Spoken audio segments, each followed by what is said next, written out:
À l'époque, ce que je buvais, j'entendais des voix. Puis j'avais des hallucinations visuelles. C'est pas évident d'entendre des voix. Ah, c'est obsédant. Je pense que c'est une dame qui a une problématique d'alcool importante depuis plusieurs années, puis auquel s'est ajouté des symptômes de psychose, puis qui, de fil en aiguille, qui a perdu son appartement à cause de ces problématiques-là. J'avais mis le feu à ma maison de chambre sans m'en rendre compte. J'ai eu un blackout. Je m'en souviens pas du tout. Le lendemain matin, je me suis réveillée à l'hôpital. Elle a été amenée à l'urgence. De l'urgence, elle a reçu des soins. Puis à son congé, elle n'avait plus de logement. Elle avait tout perdu. Quand elle arrive ici, elle est en bout de ligne, elle est en situation d'itinérance. On m'a donné une place. Au cours des mois que j'étais là 2 mois et demi, je pense.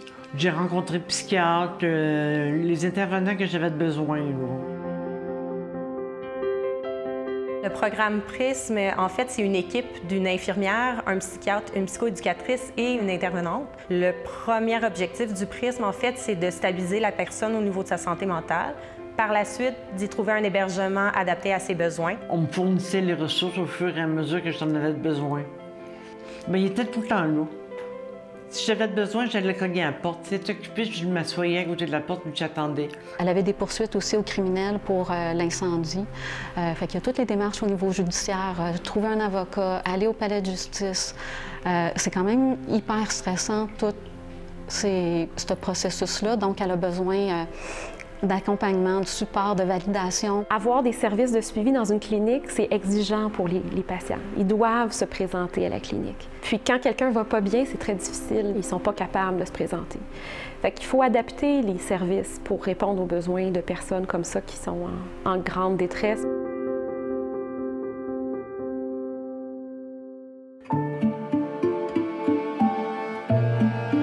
On a pris conscience que les services de santé mentale, entre autres, pour les personnes en situation d'itinérance, surtout chronique, devaient être déplacés, devaient se donner à l'extérieur des instituts psychiatriques. Parce que les gens, pour diverses raisons, ont souvent certaines craintes face au réseau public, alors qu'ils sont davantage en confiance dans des ressources communautaires qu'ils connaissent déjà, qu'ils utilisent déjà.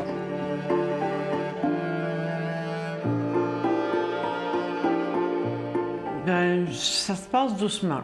Je me sens bien, sécurisé. Je suis pas à la porte ici du jour au lendemain. J'ai tout mon temps pour me trouver un appartement.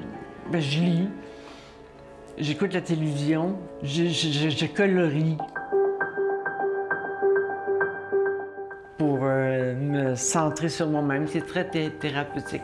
Fait que l'alcool, pour moi, c'est fini. C'est vers ça.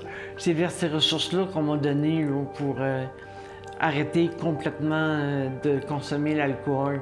4 à 5 fois par semaine, je vais aux Alcooliques Anonymes. Et 1 fois par semaine, je vais à une rencontre de groupe. Ça change tout dans ma vie. Ça m'a permis d'avoir une discipline de vie. Puis de me comprendre aussi. Je suis fière de moi. De fonctionner normalement dans ma vie.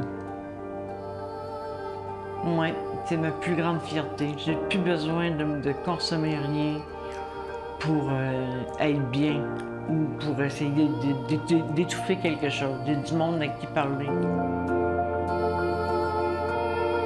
Ben moi, ça m'a sauvé la vie.